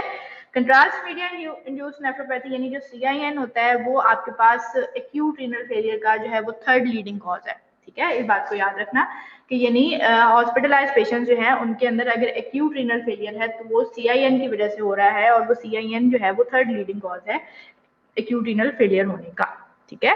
अच्छा जी, CIN को देखने के लिए हम पहले रीनल फिजियोलॉजी थोड़ी सी देखेंगे कि मतलब आपके पास यानी डिजीज वगैरह कैसे हैं, रीनल फेलियर क्या होता है, फिर हम उसकी डेफिनेशन देखेंगे, प्रेजेंटेशन देखेंगे और फिर हम उसके बाद देखेंगे कि जो CIN है उसको आप प्रिवेंट कैसे कर सकते हो, ठीक है। अच्छा, एक तो हमारे पास रीनल फंक्शन होता है नॉर्मल रीनल फंक्शन क्या होता है, किडनी का क्या काम है, वो क्या काम करती है? फिल्ट्रेशन वगैरह करती है मैम, फिल्ट्रेशन करती है, आपके जो है वो किडनी यानी आपकी बॉडी के ब्लड के अंदर जो हार्मफुल सब्सटेंसेस हैं उनको भी रिमूव करती है, यस मैम। जी मैम। Yes ma'am. तो यानी हम सबको इस चीज़ का पता है कि हमारे किडनी फंक्शन जो है वो हमारी बॉडी के लिए बहुत इंपॉर्टेंट है। इसके अलावा भी ये कुछ और काम भी करते हैं। आप ब्लड प्रेशर वगैरह भी रेगुलेट करते हैं, कभी सुना है इस बारे में? जी मैम। यस जी मैम। ठीक है, ब्लड प्रेशर भी रेगुलेट करते हैं, सही है। अच्छा जी, अब आपके पास जो है वो एक चीज आती है क्लियरेंस। क्लियरेंस का क्या मतलब है? जो ओवरऑल किडनी फंक्शन है उसको आप देखते हो क्लियरेंस के साथ। क्लियरेंस बेसिकली क्या चीज होती है कि आपके पास उसकी डेफिनेशन लिखी हुई है कि the ability of the kidney to remove a substance from the blood, की यानी आपकी जो किडनीज है वो ब्लड से किसी भी सब्सटेंस को कितना अच्छे तरीके से रिमूव कर सकती हैं, वो आपके पास जो है वो किडनी की क्लियरेंस आती है। ठीक है, यानी किडनी फंक्शन आता है। आप किडनी फंक्शन को या क्लियरेंस को किस तरह से देखते हो? एक चीज तो आप मेजर करते हो जीएफआर से। जीएफआर के बारे में मेरा ख्याल है सुना होगा सबने। जीएफआर क्या चीज होती है? क्या चीज होती है? ग्लोमेरुलस में जो फिल्ट्रेशन होते हैं उसके रेट को डिटेक्ट करते हैं मैम। हाँ, और नॉर्मल जो हमारे पास जीएफआर की वैल्यू है हमारे पास वो 120 ml पर मिनट होती है। ठीक है, लेकिन अब हम जीएफआर का टेस्ट कम करवाते हैं। अब हम ज्यादा सीरम क्रिएटिनिन की तरफ जाते हैं। ठीक है, क्रिएटिनिन ज्यादा करवाते हैं क्योंकि तो वो इनएक्सपेंसिव है, जल्दी हो जाता है। ठीक है, अच्छा क्रिएटिनिन अब हमारे पास क्या चीज है? क्रिएटिनिन के बारे में कभी नाम सुना है कि क्या चीज होती है? जी मैम, क्रिएटिनिन टेस्ट के बारे में। क्या होता है क्रिएटिनिन? प्रोटीन है शायद। मैम प्रोटीन अगर बॉडी में ज्यादा हो जाए तो उस वजह से सॉरी, जो क्रिएटिनिन है आपके पास वो बेसिकली आप लोगों ने अगर बायोकेम में अपना प्रोटीन मेटाबॉलिज्म पढ़ा होगा, यकीनन पढ़ा होगा। प्रोटीन मेटाबॉलिज्म की जो बाय प्रोडक्ट आपके पास बनती है वो आपके पास क्रिएटिनिन है। ठीक है, और ये आपके पास जो है वो आपके यूरिन में एक्सक्रीट होता है। ठीक है, सीरम क्रिएटिनिन को जो मेजर करते हैं वो हम क्यों करते हैं जीएफआर की निस्बत की? एक तो ये फास्ट है, इसका रिजल्ट जल्दी मिल जाता है। दूसरी बात ये है कि ये आपके पास इनएक्सपेंसिव और इजी है। ठीक है, आप रीनल फंक्शन को अच्छे तरीके से एक्सेस कर लेते हो। ठीक है, अब आपके पास जो नॉर्मल रेंज है क्रिएटिनिन की बॉडी में वो 0.8 से लेकर 1.21 तक हो सकती है। ठीक है, ये आपके पास जो है ये मेल और फीमेल में थोड़ी सी डिफर करती है। अब ये डिफरेंट बुक्स में डिफरेंट लिखा होगा, आप लोगों का जहां से दिल करता है वहां से उसको पढ़ लेना, वहां से याद कर लेना। ये सिर्फ एक जनरल रेंज लिखी हुई है। ठीक है, मेल और फीमेल में डिफरेंट होती है, ओल्ड और यंग में भी थोड़ी सी चेंज हो सकती है, पॉइंट्स का फर्क आता है, लेकिन जो इसकी एक रेंज है वो 0.8 से लेकर 1.2 तक हो सकती है। ठीक है, अब हमारे पास एक चीज आती है रीनल डिसफंक्शन। सबसे पहले तो हमारे पास एक चीज आती है कि रीनल फेलियर क्या चीज होती है। रीनल फेलियर का क्या मतलब है? फेलियर हो गया ना बिल्कुल, यानी फेल हो गया, मतलब किडनी को काम ही नहीं करना। इसका मतलब यह है कि किडनी आपकी जो है वो अनेबल हो गई है, बिल्कुल अनेबल हो गई है कि वो आपके पास जो अपने प्रॉपर जो उसका फंक्शन था कि वो काम कर सके, वो हार्मफुल सब्सटेंसेस को रिमूव कर सके, वो किडनी काम नहीं कर सकती। ठीक है, यानी किडनी अब यानी आपकी बिल्कुल खत्म हो चुकी हुई है, वो चीज आपके पास रीनल फेलियर में आती है। अब एक टर्म आती है आपके पास रीनल इनसफिशिएंसी। रीनल इनसफिशिएंसी क्या चीज हो सकती है? क्या ख्याल है? रीनल इनसफिशिएंसी किसको कहते हैं? मीन के सही तरह के फंक्शन भी परफॉर्म करते हैं वो नहीं कर पाएगा, फिल्ट्रेशन ही सही से हो रही हो। मैम काम करता है लेकिन नॉर्मल की तरह नहीं। हाँ, रीनल इनसफिशिएंसी नहीं करता मैम। ये होता है कि आपका रीनल फंक्शन है तो नॉर्मल है, यानी वो सही तरीके से काम नहीं कर रहा, लेकिन जो आपको एसेंशियली यानी जितने काम की जरूरत है उतना काम वो प्रोवाइड कर रहा है, लेकिन किडनी फंक्शन नॉर्मल नहीं है। ठीक है, वो आपके पास जो कंडीशन आती है वो रीनल इनसफिशिएंसी की है। ठीक है, उसके बाद अब आपके पास जो किडनी रीनल फेलियर है आपके पास, ये तो एक्सट्रीम कंडीशन है ना, ये तो यानी सिवियर में चली जाती है। रीनल इनसफिशिएंसी जो है आपके पास उससे पहले आती है। ठीक है, फिर आपके पास एक टर्म आती है नेफ्रोपैथी, जो हम अब पढ़े। नेफ्रोपैथी बेसिकली क्या है कि आपके पास कोई भी ऐसी कंडीशन या डिजीज है जो आपकी किडनी को इफेक्ट कर रही है। ठीक है, यानी कोई सेकेंडरी डिजीज या सेकेंडरी कंडीशन है जो आपकी किडनी को इफेक्ट कर रही है, वो आपके पास नेफ्रोपैथी में आ जाती है। ठीक है, और इसको जो है वो आप रीनल इम्पेयरमेंट भी कह सकते हो। ठीक है, समझ आई टर्म्स की क्या होती है? रीनल फेलियर का क्या मतलब है, रीनल इनसफिशिएंसी का क्या मतलब है, और नेफ्रोपैथी का क्या मतलब है? समझ आइए इन तीनों चीजों। अच्छा, अब हमारे पास जो है वो कंट्रास्ट इंड्यूस नेफ्रोपैथी है। ये हमें पता है क्या चीज है कि हमारे पास एक्यूट इंपेयरमेंट है रीनल फंक्शन की। ठीक है, जो आपके पास कब आएगी? कंट्रास्ट इंड्यूस है, तो ऑब्वियस सी बात है कि ये आपके पास जो आप आईवी कंट्रास्ट दे रहे हो उसको एडमिनिस्टर करने के बाद आ रही है। ठीक है, अच्छा जी, उसके बाद ये है कि ये आपके पास जो है इसकी प्रेजेंटेशन आपके पास कैसी है, यानी पेशेंट आपके पास किस तरह से प्रेजेंट करता है कि आपका जो सीरम क्रिएटिनिन है पेशेंट का वो विद इन 24 आवर्स बहुत ज्यादा इंक्रीज कर जाएगा। ठीक है, उसके बाद क्या होगा कि वो 4 to 5 डेज में या 4 to 5 डेज तक जो है वो पीक पे रहता है। उसके बाद क्या करता है कि वो अपनी वापस जो नॉर्मल रेंज है वो 1.21 तक या 1 पॉइंट तक वो वापस आना शुरू कर देता है विद इन 7 to 10 डेज। ठीक है, ये थोड़ी सी इसकी प्रेजेंटेशन है कि अगर इस तरह की चीजों के साथ आपके पास पेशेंट प्रेजेंट हो गया, आपने उसको कंट्रास्ट मीडिया देके भेज दिया था, लेकिन बाद में पता चला कि उसका जो सीरम क्रिएटिनिन है वो विद इन 24 आवर तो एकदम पीक पे चला गया। ठीक है, उसके बाद वो 4 to 5 डेज तक वो पीक पे ही रहा, उसके बाद जो है वो अगले 7 से 10 दिन के अंदर वो वापस आना शुरू हुआ अपनी नॉर्मल रेंज पे। ठीक है, तब आपको पता चला कि ये पेशेंट जो है ये आपकी कंट्रास्ट इंड्यूस नेफ्रोपैथी की वजह से इसको हुआ है। क्लिनिकल प्रेजेंटेशन में इसकी सारी ये बातें लिखी हुई हैं। ये नॉन ओलिगोयूरिक है। नॉन ओलिगोयूरिक का क्या मतलब है? ओलिगोयूरिया क्या होता है, पता है इस चीज का? No ma'am. एन यूरिया क्या होता है? ओलिगोयूरिया होता है, एन यूरिया होता है, पॉलीयूरिया होता है। जो पॉलीयूरिया वो तो आपके पास एक्सेस ऑफ यूरिन है कि ठीक है, मतलब आपके पेशेंट को यूरिन जो है वो बहुत ज्यादा आ रहा है। ठीक है, ओलिगोयूरिया, एन यूरिया नाम से पता चल रहा है कि पेशेंट का जो यूरिन का जो नॉर्मल यानी वॉल्यूम है वो 50 ml से भी कम हो गया है। ठीक है, और अगर आपके पास जो है वो ओलिगोयूरिया आता है वो क्या चीज होती है?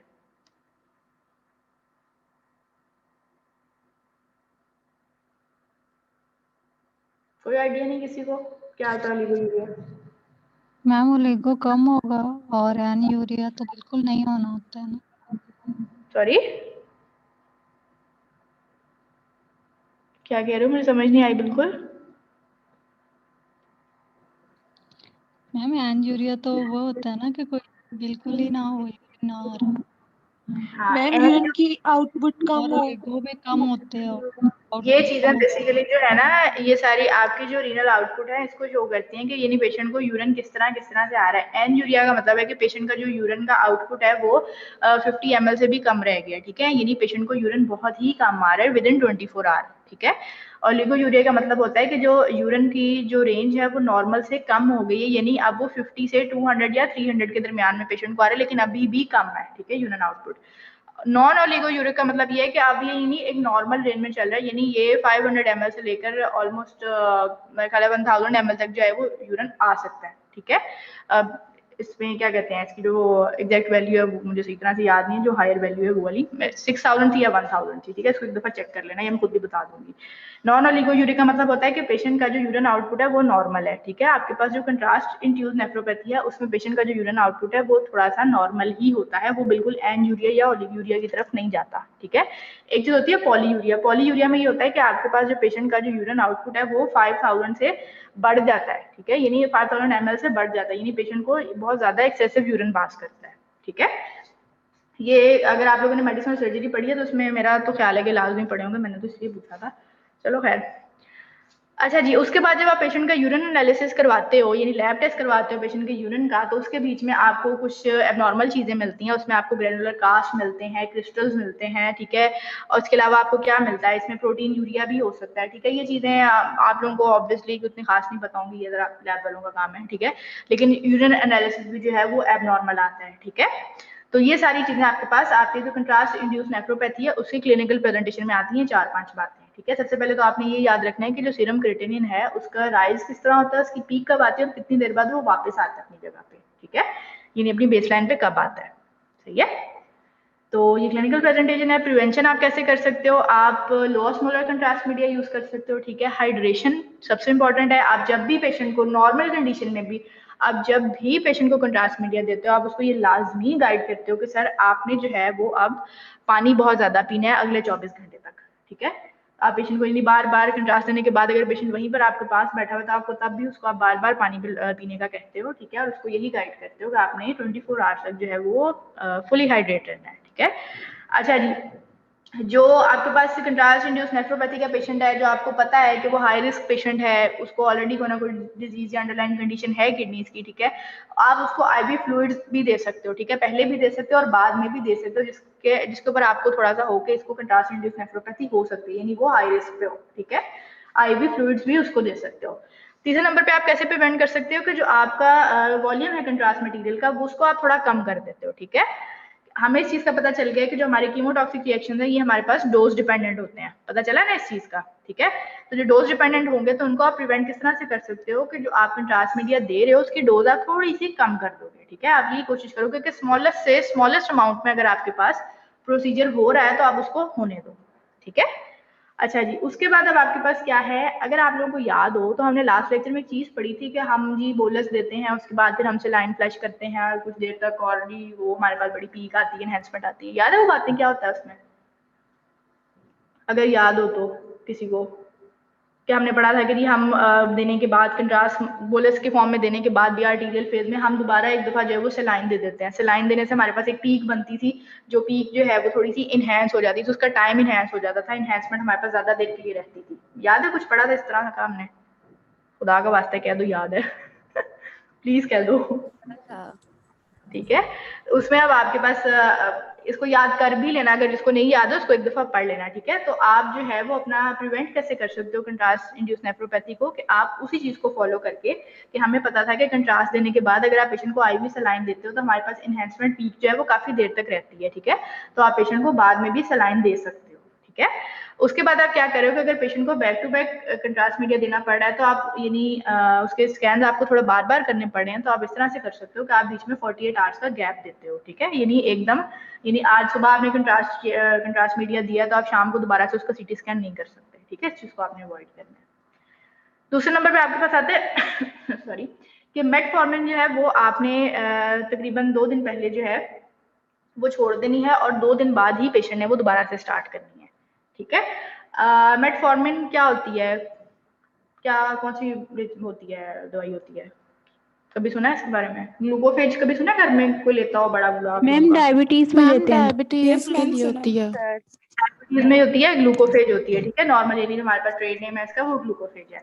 मेटफॉर्मिन का बेसिकली क्या काम है कि कुछ रिसर्चेस ऐसे हुई हैं जिनसे ये बात सामने आई है कि मेटफॉर्मिन जो है वो अलहदा से आपके पास जो है रीनल इम्पेयरमेंट कॉज नहीं करती। ठीक है, और ना ही आपके पास जो है आयोडीनेटेड कंट्रास्ट मीडिया वो आपके पास लैक्टिक एसिडोसिस कॉज करता है। ठीक है, यानी ये दोनों चीजें अलग-अलग अगर हो तो ये दोनों ये कॉज नहीं करती, लेकिन ये रिसर्चेस में ये बात सामने आई है कि अगर आप कंट्रास्ट मीडिया का आप दे रहे हो पेशेंट को, लेकिन उसके थोड़ी देर बाद अगर पेशेंट ने अपनी मेटफॉर्मिन भी स्टार्ट कर दिया तो इन दोनों का आपस में कोई इस तरह का रिएक्शन हुआ है जिसकी वजह से पेशेंट को लैक्टिक एसिडोसिस हो गया है।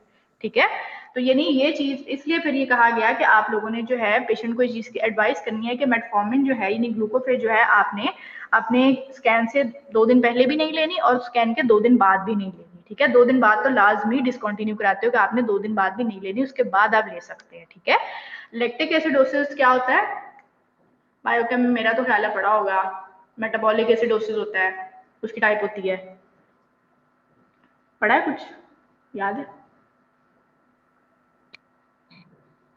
पढ़ा नहीं है या याद नहीं है? पढ़ा है लेकिन याद नहीं है, याद नहीं है। बॉडी में लैक्टिक एसिड एक्यूमुलेट हो जाता है, उसकी वजह से एसिडोसिस हो जाती है।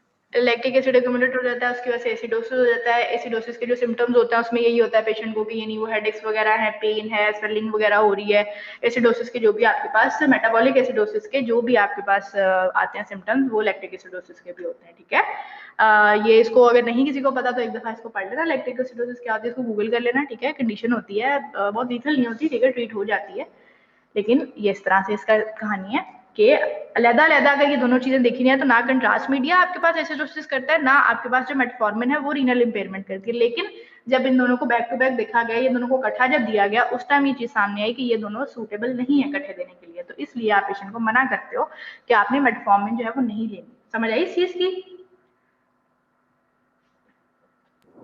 अच्छा जी, अब आपके पास मेथड्स हैं कि आप कैसे प्रिवेंट कर सकते हो। ये टेबल की फॉर्म में लिखे हुए वही चीज़ है कि जो आपके पास हाई रिस्क पेशेंट है, डायबिटीज के वगैरह के पेशेंट हैं, उनका आप सीरम क्रिएटिनिन मेजर करते हो, उसके बाद आप करते हो लो ऑस्मोलर यूज करोगे, एडिकेट हाइड्रेशन है, कंट्रास्ट मटेरियल का जो वॉल्यूम है वो कम कर देते हो। ठीक है, 48 आवर का गैप डालते हो।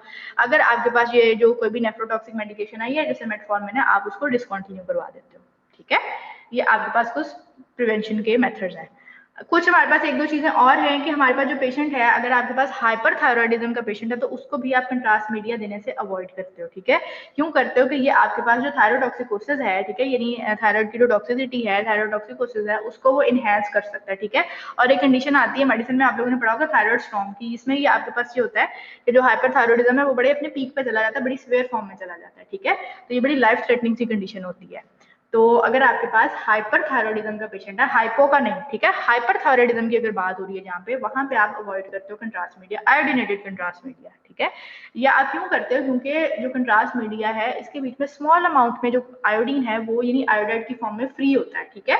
ज्यादातर तो बाउंड ही होता है, उसमें तो केमिकल बॉन्डिंग की होती है, तो वो ऐसा इतना हार्मफुल रिएक्शन नहीं करता, लेकिन कुछ स्मॉल अमाउंट में वो आयोडाइड जो वो फ्री होता है। जो फ्री आयोडाइड होगा वो हमेशा जाके बॉडी में रिएक्शन करेगा, ठीक है। फिर आपके पास चीज आती है कि जो आप आयोडीनेटेड कंट्रास्ट मीडिया है, अगर आपका पेशेंट जो है वो न्यूक्लियर मेडिसिन का थायराइड अपटेक स्कैन करवा रहा है तो उसके रिजल्ट्स के साथ भी इंटरफेयर कर सकता है, ठीक है। तो उन कंडीशन में भी अगर आपके पास ये पेशेंट है और अगर पेशेंट ने जो है वो आयोडीनेटेड कंट्रास्ट मीडिया यूज किया है, तो उन दोनों के दरमियान में न्यूक्लियर मेडिसिन टेस्ट में और कंट्रास्ट मीडिया वाले टेस्ट में तकरीबन 2 हफ्ते का गैप आना चाहिए लाजमी, ठीक है।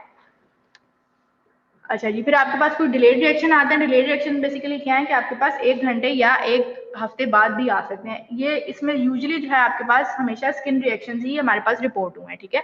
ये स्किन रिएक्शन ही हैं जो हमारे पास डिलेड रिएक्शन में आते हैं। स्किन रिएक्शन में यानी आपके पास वही रैशेज हो जाएंगे, अर्टिकेरिया हो जाएगा यानी आइज होते हैं, ठीक है, एंजियोडीमा यानी स्वेलिंग वगैरह हो जाती है, ठीक है। तो ये हमारे पास डिलेड रिएक्शंस में आते हैं। इसके अलावा हमारे पास जो डिलेड रिएक्शंस हैं उसमें लेस फ्रीक्वेंटली आयोडाइड मम्प्स बन जाते हैं, जैसे आपके पास जो पैरोटिड ग्लैंड है, सैलिवरी ग्लैंड्स होते हैं, इनकी स्वेलिंग हो जाती है, ठीक है। या आपके पास जो आपका पेशेंट है वो कंप्लेन करता है पॉलीआर्थ्रोपैथी यानी उसके जो डिफरेंट जॉइंट्स हैं बॉडी के उनके बीच में पेन हो सकती है, ठीक है। तो ये चीजें आपके पास डिलेड रिएक्शन में आती हैं। अच्छा जी, और ये यूजुअली हमेशा हमारे पास जो रीनल डिसफंक्शन के पेशेंट हैं उनके बीच में ही इस तरह की चीजें होती हैं, सही है। और ये आपके कंट्रास्ट रिएक्शन जो है वो हो गए हैं खत्म। समझ आइए कंट्रास्ट रिएक्शन कितने टाइप के होते हैं? Yes ma'am. ठीक है, क्लियर हो गया। अब कंट्रास्ट रिएक्शन ना वैसे अगर आप में से कुछ बच्चे एनजीओ भी पढ़ रहे हैं तो एनजीओ और जो ये सीटी वाले कंट्रास्ट मीडिया के जो रिएक्शन है कंट्रास्ट रिएक्शन वो ऑलमोस्ट सिमिलर हैं, ठीक है। तो आप उन दोनों में से कोई भी याद कर सकते हो जो आप लोगों को आसान लगते हैं, ठीक है। और वैल्यूज वगैरह आप याद रखना, क्रेटिनिन की वैल्यू कितनी होती है, जीएफआर की वैल्यू कितनी होती है, और आप लोगों ने इसमें क्या चीजें याद करनी है। ये डिफरेंस तो आप लोगों को मेरा ख्याल क्लियर हो गया होगा कि इडियोसिंक्रेटिक क्या है और कीमोटॉक्सिक क्या है, ठीक है। कीमोटॉक्सिक वो है जो यानी आपके ब्लड रिलेटेड है और आपके यानी सिस्टेमिक जो आपके यानी ऑर्गन्स वगैरह हैं उनके बीच में कोई ना कोई प्रॉब्लम कॉज कर रहे हैं, ठीक है। जिसमें हमारे पास सबसे इंपॉर्टेंट चीज थी कंट्रास्ट इंड्यूस नेफ्रोपैथी, ठीक है। उसके बाद हमारे पास जो इडियोसिंक्रेटिक है थोड़े जरा लो लेवल के होते हैं और ये हमारे पास यानी माइल्ड मॉडरेट और सिवियर वाले पे थोड़े सिवियर होते हैं, ठीक है। तो क्लियर हुई है सारी बातें? इनके बीच में कोई क्वेश्चन वगैरह करना है तो कर लो, फिर मैं तुम लोगों की अटेंडेंस स्टार्ट कर दूँ। मैम जिन लोगों को डायबिटीज होती है उसमें भी तो नेफ्रोपैथी हो जाती है ना, मतलब उसमें कंट्रास्ट एजेंट को प्रिवेंट करते हैं? हाँ, उसमें आप क्या करते हो कि जब जिन लोगों को डायबिटीज होती है उसमें सबसे पहले तो आप उन लोगों का जो है वो चेक करते हो कि उनका जो रीनल फंक्शन है वो कैसा है। जैसे हमने सीरम क्रेटिनिन की बात की थी ना, तो हम उसका सीरम क्रेटिनिन चेक करते हैं। अगर तो वो विद इन नॉर्मल रेंज है, ठीक है, तो उस टाइम तो आप उनको कंट्रास्ट मीडिया दे सकते हो, ठीक है। अगर वो विद इन नॉर्मल रेंज नहीं है तो आप पेशेंट को थोड़ा सा ये गाइड करते हो कि आप अगर उसको बहुत इमरजेंसी नहीं है उस केस में आप उसको कहते हो कि आप जो है सर 2-3 दिन के लिए जो है ना आप अपनी हाइड्रेशन ज्यादा रखें, पानी ज्यादा पिए, ठीक है। उसके बाद आप एक दफा सीरम क्रेटिनिन का टेस्ट दोबारा करवाएं। हो सकता है कि आपका जो क्रेटिनिन लेवल है वो थोड़ा नॉर्मल रेंज में आ जाए। अगर वो नॉर्मल रेंज में आ जाता है तो उस टाइम भी आप पेशेंट का जो है वो ये कर देते हो, कंट्रास्ट मीडिया उसको दे देते हो। देने के बाद आप क्या करते हो कि आप उसको फिर आईवी फ्लूइड्स लाजमी करते हो, ठीक है, कि उनको आईवी फ्लूइड्स उनको लाजमी लगाते हो और साथ उनको ये गाइड करते हो कि आपने आप हाइड्रेशन अपनी रखनी है, ठीक है। अगर तो पेशेंट की डायबिटीज जो है वो नॉर्मल रेंज में है उस टाइम, अगर वो नहीं है तो फिर उस केस में आप पेशेंट को एमआरआई सजेस्ट करते हो कि आप एमआरआई करवा लें अगर उनको बहुत जरूरी है अपना स्कैन करवाना, ठीक है। यानी हमेशा ये 2 पॉसिबिलिटीज आपने अपने सामने रखनी होती हैं। एक तो ये वाली कि आप अपनी मोडालिटी चेंज कर लें, आप सीटी ना करवाएं, आप एमआरआई करवा लें, या अगर आपका अल्ट्रासाउंड से गुजारा हो सकता है आप अल्ट्रासाउंड करवाएं और लैब टेस्ट करवाएं, ठीक है। और जनाब मैम वो अपना एबीसीडी जो ये था ना अपना कैपिलरी फिल टाइम वो फिर से बता दें। सॉरी क्या चीज? कैपिलरी फिल टाइम समझ नहीं आ रही क्या कह रहे हैं, कौन सा टाइम? मैम जो एबीसीडी था ना वो अपना जो आपने बताया उसमें कैपिलरी फिल टाइम वो नहीं समझ आई। एबीसीडी में कैपिलरी फिल टाइम जी मैम।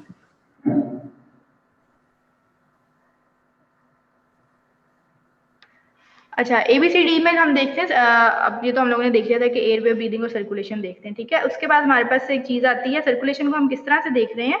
हम सर्कुलेशन को एक तो पहले देखते हैं हार्ट रेट से। हार्ट रेट हम किस तरह से उसका मेजर करते हैं पल्स मैंने तो आप लोगों को बताया था कि हम किस तरह से चेक करते हैं। कौन सी पल्स चेक होती है ज्यादा मोस्ट कॉमनली? ब्रेकियल, रेडियल भी होती है मैम, रेडियल, रेडियल और कैरोटिड भी। रेडियल हम मोस्ट कॉमनली जो हमेशा रेडियल जो पेशेंट की करते हैं वो हम रेडियल पल्स जो है वो चेक करते हैं, ठीक है। हार्ट रेट आप उस तरह से चेक करते हो। फिर दूसरे नंबर पे आपके पास आता है कैपिलरी रीफिल टाइम। अब ये इमेज देखो सामने, इमेज में क्या क्या नजर आ रहा है, क्या हो रहा है, क्या पता चल रहा है? मैम वो डिस्टल पॉइंट से फिंगर को प्रेस करता है, फिर उसके बाद इसमें उसको पता क्या होता है कि कैपिलरी रीफिल टाइम जो है ना, बेसिकली ये क्या करता है कि आप पेशेंट की जो है वो जो फिंगर्स होती हैं बिल्कुल शुरू से, ठीक है, आप उसमें क्या करते हो कि आप अपनी फिंगर्स के साथ उसको बिल्कुल जो नेल बेड वाली साइड से आप उनको बहुत जोर से प्रेस करके देखते हो, ठीक है। प्रेस करके आप वो टाइम नोट करते हो कि विद इन 5 सेकंड या 3 सेकंड या 4 सेकंड जो है आपका जो ब्लड सर्कुलेशन है वो वापस वहां पे यानी बहाल हो गई है एकदम। यानी आप लोग खुद भी करके देखोगे, एकदम आपका वो एरिया जो है ऊपर से जो बहुत ज्यादा रेड हो जाता है और फिर आपके पास येलोइश सा हो जाता है पीछे से, ठीक है। लेकिन जब आप छोड़ते हो तो उस टाइम वो फटाफट ही वापस आ जाता है, नॉर्मल हो जाता है, यानी कैपिलरी बेड जो है वो नॉर्मल फंक्शनिंग कर रहा होता है अगर आपके पास कैपिलरी रीफिल टाइम जो है वो नॉर्मल हो, ठीक है।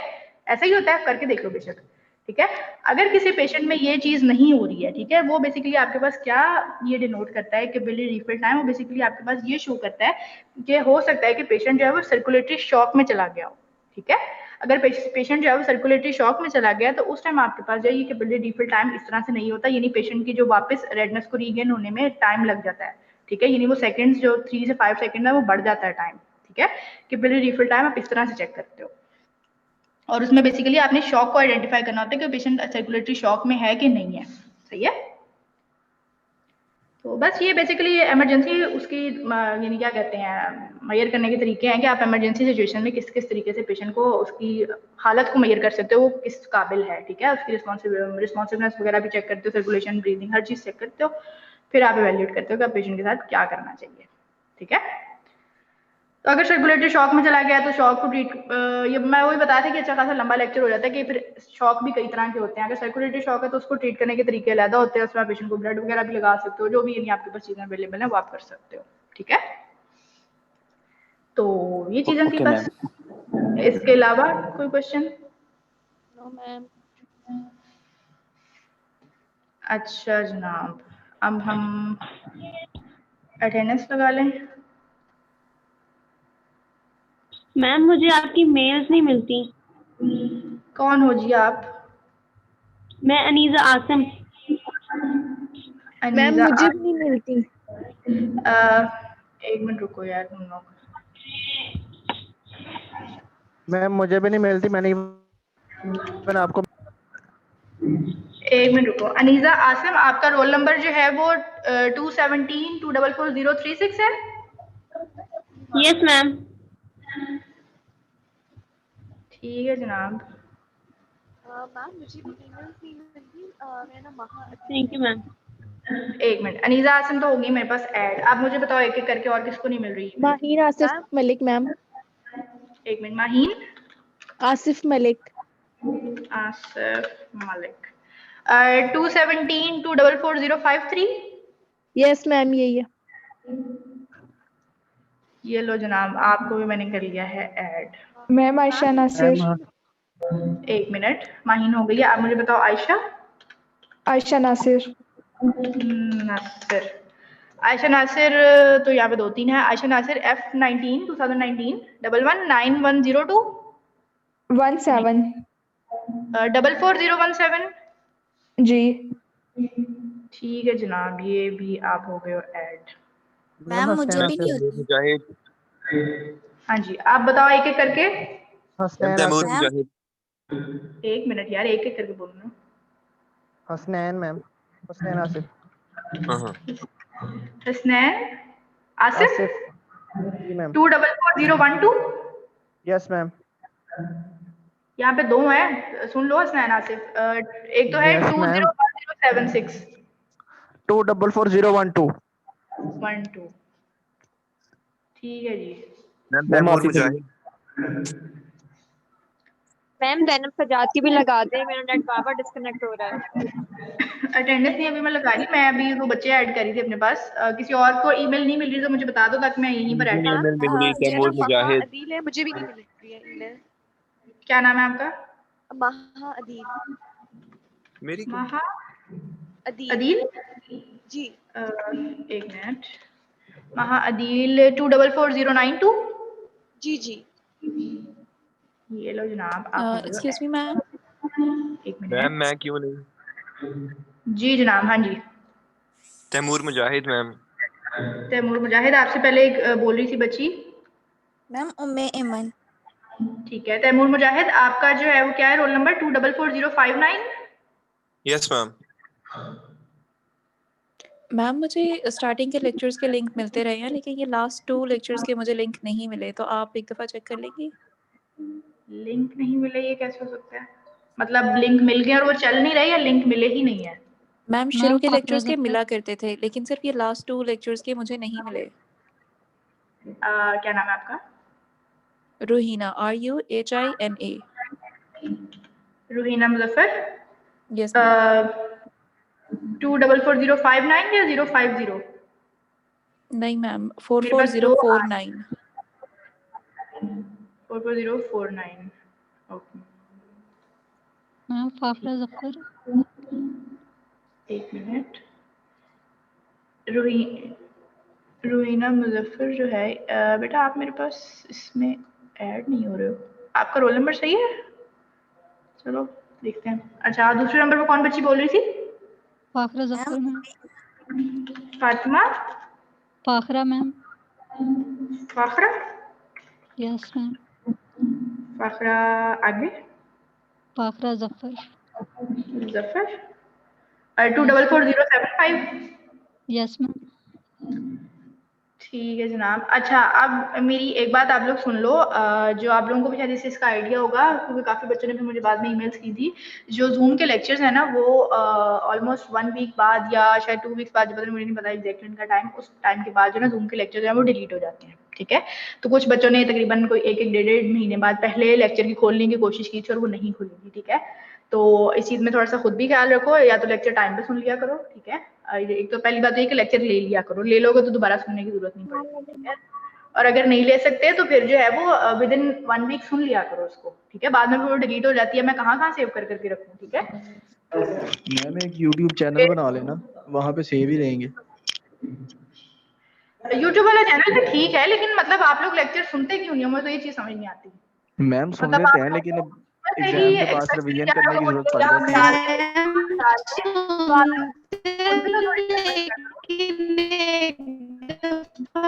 रिवीजन के लिए भी तो मेरा तो वैसे आप लोगों को ये सजेशन है, अब मुझे नहीं समझ आती कि पता नहीं आप लोग किस तरह से पढ़ते हो ऑनलाइन सिस्टम में। मतलब मैं तो कभी ना सुनूं अपने टीचर के दोबारा लेक्चर, एक दफे बंदा एक सुन लेता बड़ी बात होती है। ठीक है, तो पता नहीं तुम लोग बार बार कैसे सुन लेते हो। और दूसरी बात ये है कि एक दफा और से सुन लिया करो, अपने पास नोट कर लिया करो चीजें। ठीक है, वो ज्यादा बेहतर रहती है बजाय क्या बार बार लेक्चर सुन के। तो टाइम भी थोड़ा सा, मुझे तो ये लगता है कि टाइम आपका ज्यादा वेस्ट होता है एज कम्पेयर टू अगर आप एक दफा लिख के अपने पास रख लो सुन के और फिर आप उसको रिपीट करते जाओ। खैर ये मेरी तरफ थोड़ी सी कि ज्यादा बेहतर ये है कि आप लोग सुन लिया करो। मतलब टीचर्स के साथ ना सारा कुछ एक्सपेक्ट करो कि वो जी अब लेक्चर भी दे रहे हैं, फिर वो लेक्चर डाउनलोड भी कर रहे हैं, फिर वो लेक्चर अपलोड भी कर रहे हैं। ठीक है, भेज दिया आप लोगों के पास मोर देन 1 वीक का टाइम है, आप उसको सुनो। अगर आप उसके बाद भी, यानी मुझे गुस्सा इस चीज पे आया था जिसपे मेरा जरा दिल नहीं किया कि मैं तुम लोगों का कोई यूट्यूब चैनल बनाऊं या मैं कहीं ड्राइव वगैरह पे अपलोड करूं, कि पहला लेक्चर जो है वो किस डेट को हुआ था और आज डेट क्या है, 1.5 महीने बाद बच्चे जो वो पहला लेक्चर सुन रहे थे। मुझे इस चीज पे काफी गुस्सा आया था। ठीक है, लास्ट 1-2 लेक्चर नहीं सुने वो कोई बात नहीं, आप सुनो, लेकिन पहला लेक्चर भाई सीटी खत्म होने वाली है, तुम लोगों का पहला लेक्चर ही नहीं खत्म हुआ। तो थोड़ा सा खुद भी इस चीज का ख्याल किया करो, थोड़ी सी एफर्ट खुद भी शो करो। ठीक है, टीचर्स से ही ना सारा कुछ एक्सपेक्ट किया करो तुम लोग। चलो जनाब। मैम हमारे फाइनल्स ऑनलाइन है या कैंपस में है? फाइनल्स का अभी तक ऐसे कुछ डिसाइडेड नहीं है। फाइनल्स पे अभी क्यों जा रहे हो? अभी तो आप लोगों के मिड्स भी नहीं हुए, तो फाइनल्स एक्चुअली मैम मैंने ना वापस जाना था सऊदीया, तो इस वजह से पूछ रही थी कि अगर तो एग्जाम्स ऑनलाइन है तो फिर मैं जा सकती हूँ। बेटा अभी तक तो जो है वो अभी ऐसा कोई खास पॉलिसी सामने आई नहीं है कि फाइनल्स के बारे में क्या करना है, क्योंकि अभी तो मिड्स की बात हो रही है, ठीक है। फाइनल्स का तो अभी ऐसा कोई मुझे सीन नहीं लग रहा। पर मैम मिड्स तो कैंसिल नहीं हो गए हैं। मिड्स कैंसिल नहीं हो, मिड्स आपके होंगे लेकिन ऑनलाइन ही होंगे ना। मैम अटेंडेंस होगी। हाँ जी अटेंडेंस में ले लेंगे। मैम मेल मुझे भी नहीं आती। मैम क्या नाम है जी आपका? मैम उम्मे एमन 24462। मैम बाकी लीव कर सकते हैं? उम्मे एमन आपका क्या है, रोल नंबर क्या है? F2018 2444062। 062। Excuse me ma'am. ठीक है, अटेंडेंस लगवा लो, उसके बाद लीव कर देना आप लोग। आप लोगों मैम को भी।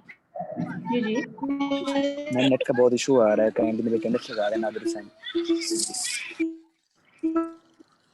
क्या नाम है जी आप? नेट रिकनेक्ट हो रहा है, आप अटेंडेंस लगा लो। नादिर हुसैन मैम। ठीक है, आप चले जाओ Nadir Hussain. Thank you ma'am.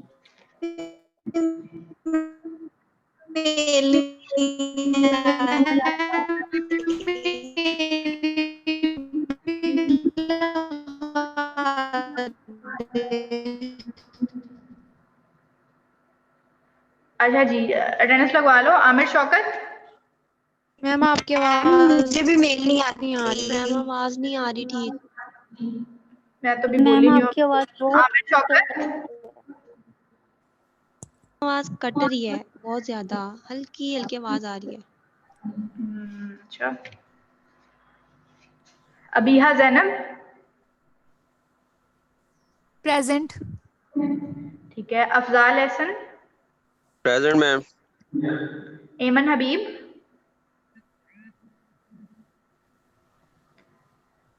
एमन हबीब। एमन दिलशाद।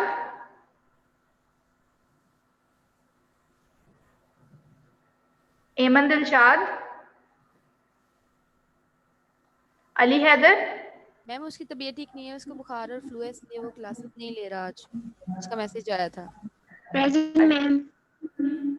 ठीक है, Aliya Ehsan. Present ma'am. Present ठीक है, ma'am. Aliya Shahbaz. Present ma'am. Ala Nawaz. Present ma'am. Amna Tahir. Present ma'am. Amsa Zafar. Present. Anam Nasir. Present ma'am. Dilshad present ma'am. Network disconnect हो रहा है बात।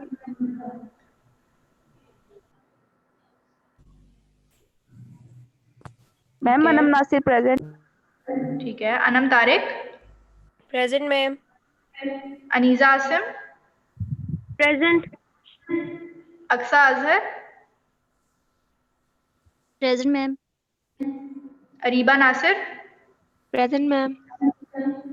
Arena Chaudhry. Present ma'am. Asif Ali. Yes ma'am. Athar Iqbal. Athar Iqbal. Ayesha. Present ma'am. Ayesha Imtiaz. Present ma'am. Ayesha Nasir. Present ma'am. Bisma Latif. Present ma'am. Dawood. Present ma'am. Dua Khan. Present ma'am. Ehtashamullah. Present ma'am. Fakhira Zafar. Present ma'am. Farah Noor. Present ma'am. Fatima Ahmed. Fatima Ahmed. Ghania Khan. Present ma'am. Hafiz Mohammad Salman Khan. Present ma'am. Hina Khalid. Present ma'am. Hina Tariq. Present ma'am. Hasnain Asif. Yes ma'am. Ikram Sharif. Present ma'am. Iram Saeed. Present ma'am. Iza Fatima. Present ma'am. Javeria Shahzadi, present ma'am. Kainat Arshad, present ma'am. Kashaf Maqsood, present ma'am. Khadija Nawaz, present ma'am. Kiran Rani, present ma'am. Laraib Zia, present ma'am. Linta Yaqoob, present ma'am. Maha Adil, present ma'am. Maham Zahid, present ma'am. Maheen Asif, present ma'am. Maheen Zafar, present ma'am. Mahnoor Sajid, present ma'am. Malaika Tahir, Malaika Tahir, present ma'am. Maliha Maryam, present ma'am. Malaika Nadeem, present ma'am. Maimoona Tariq, present. Maria Fatima, present ma'am. Masooma Sajjad, present. Maimoona Rehman, present ma'am. Momina Abdul Quddus, present. Muaz Arshad, present. Mohammad Abdullah, present ma'am. Mohammad Aman Liaquat, present ma'am. Mohammad Aamir Tahir, present ma'am. Mohammad Arsalan, yes ma'am. Mohammad Hamid, present ma'am. Mohammad Kashif, present. Mohammad Rafay, present. Mohammad Shaheer Zaidi,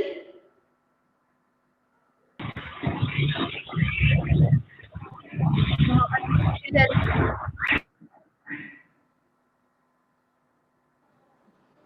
Mohammad Usman, present ma'am. Muhira Dilshad, present ma'am. Muqaddas Anfal, present ma'am. Mushahid Raheem, present ma'am. Nadir Hussain तो बता के गया था, Nimra Naureen, present ma'am. Nudrat Noor, present ma'am. Rabia Irfan, present ma'am. Ragheesa Anam, Ragheesa Anam,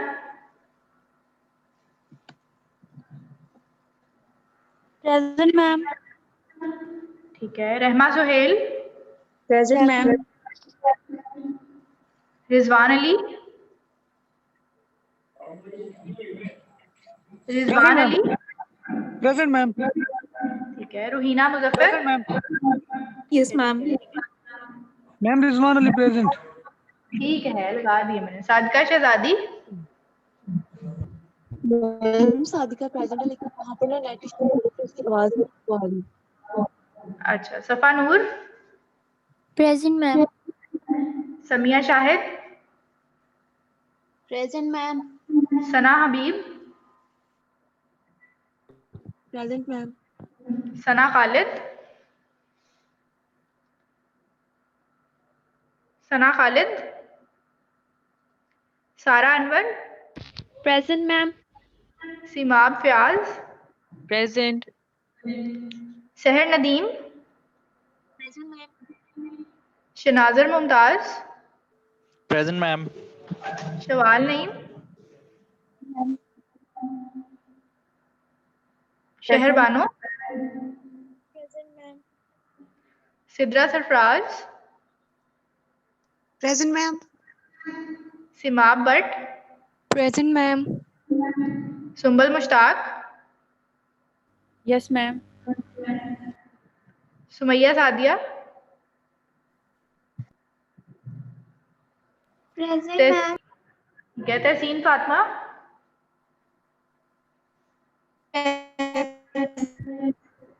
ma'am Sumaiya Sadia present. ठीक है, लगा दी मैंने। Tehseen Fatima,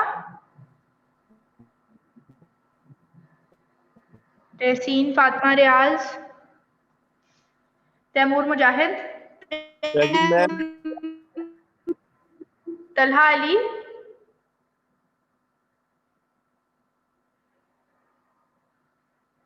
Talha Ali,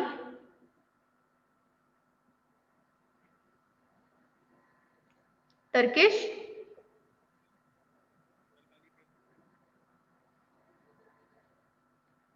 तरकिश, Tahreem Zafar, present ma'am. Tooba Babar, present. Umair Ahmed, present ma'am. Umeman, present ma'am. Zainab Ansar, present ma'am. Zainab Sajjad,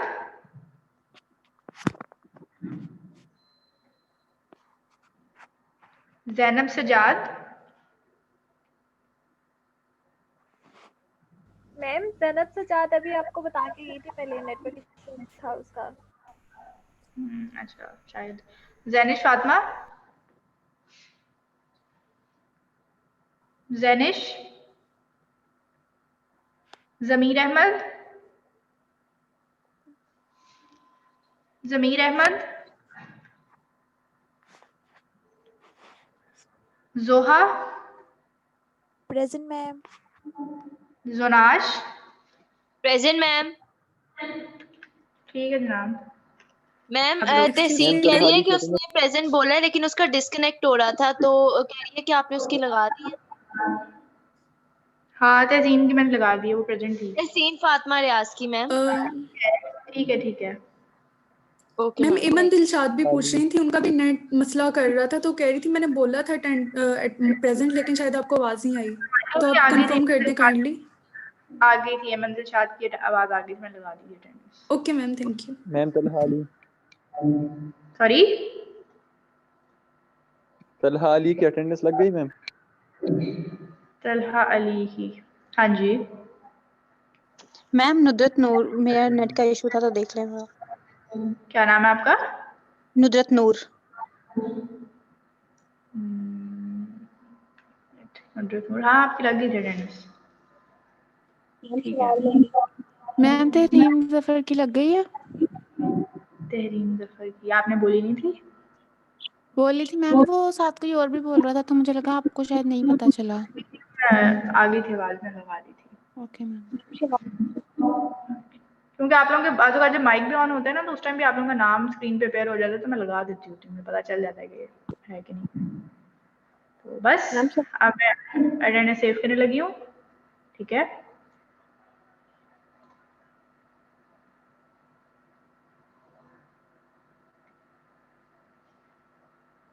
अच्छा, जिन्होंने जाना है वो चले जाएं, और मुझे ये बता दो कि और किसी को अगर ईमेल वाली लिस्ट में ऐड करना है तो जो अगर नहीं हुआ तो मुझे बता दो, मैं उसको कर दूँ, या मुझे ईमेल कर देना। ईमेल क्योंकि आप लोग भी नहीं करते हो, जो करते हो उनको मैं कर लेती हूँ साथ साथ ही।